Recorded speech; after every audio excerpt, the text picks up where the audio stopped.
জামের কারণে রাস্তা বন্ধ থাকায় আমরা ডান সাইড দিয়ে গাড়ি নামাইয়া নিচ দিয়ে উঠে চলে আসছে। এই যে একটা রাস্তা, ফ্লাইওভারের কাজ এত জোরে সরে চলছে যে মানে সিরাজগঞ্জ রোডের চারপাশে ভেঙে একদম একাকার করে দিয়েছে। মনে হচ্ছে খুব দ্রুতই এখানকার ফ্লাইওভারের কাজ শেষ হবে। আসলে এত বড় একটা প্রজেক্ট, মানে কাজ খুব এগুচ্ছে। মানে আমরা মাঝে মাঝে আসি তো কিছু কিছু লেন চালু করে দিয়েছে এবং কিছু লেন অফ করে দিয়েছে। যেমন পাবনা থেকে আমাদের পাবনার বাসগুলো কিন্তু এখন আর গোল চক্করে আসে না, হাতে ডান দিয়ে বাইপাস রোড করে দিয়েছে। ওখানে একটা ছোট একটা ব্রিজ করে দিয়েছে, চলে যাচ্ছে। এরকম রাজশাহীর গাড়িগুলো এবং বগুড়ার গাড়িগুলো দেখতে পাচ্ছেন আমার সামনে। এই যে ফ্লাইওভারের যে ব্রিজ নির্মাণ করেছে তারই কিন্তু দুটা স্তর এসে এখানে এক হয়ে যাবে।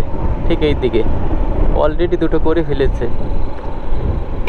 এবং নিচের কাজগুলো চলমান আছে। মানে কি বলবো, এখানে ড্রোন দিয়ে ভিডিও করে দেখালে পারে হয়তো আপনারা ভালো করে দেখতে পারতেছেন যে কি অবস্থা। একদম মানে চারপাশে এমনভাবে ছক এঁকেছে, মনে হচ্ছে যে মানে হয়তো 2 মাস 4 মাস 6 মাস পরে এটা উদ্বোধন করে দিবে। এই অবস্থা, চারিপাশে একদম রমরমা হাটি কুমরুল ফ্লাইওভারের কাজ চলছে, সব কমপ্লিট, শুধু এখন এনে এনে বসাবে।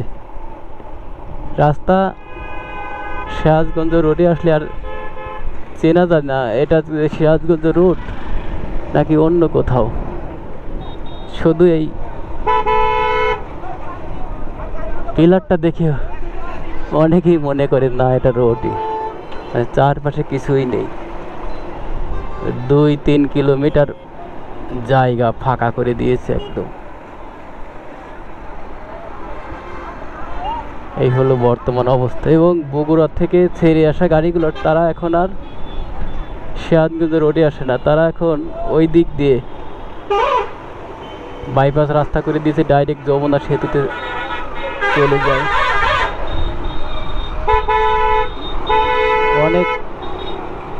অনেক ভাল লাগে, দেশের উন্নয়ন দেখে খুব ভালো লাগে।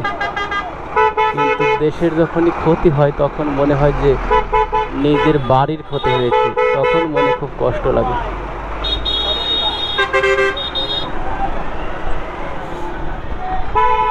যেহেতু আমরা বাংলাদেশি মানুষ, সবারই দেশের প্রতি একটা মায়া থাকা দরকার, একটা মহব্বত থাকা দরকার,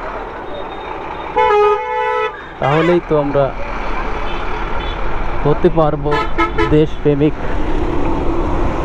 কারণ দেশপ্রেম না থাকলে কিন্তু দেশপ্রেমিক হওয়া যায় না। দেখেন, এটা হলো সিরাজগঞ্জ রোডের পূর্ব পার। অনেকটাই কাজ শেষ হয়ে গেছে বন্ধুরা। যান যান যান, আচ্ছা না, থামান থামান থামান থামান থামান। একদম সেই সুন্দর লাগছে। ও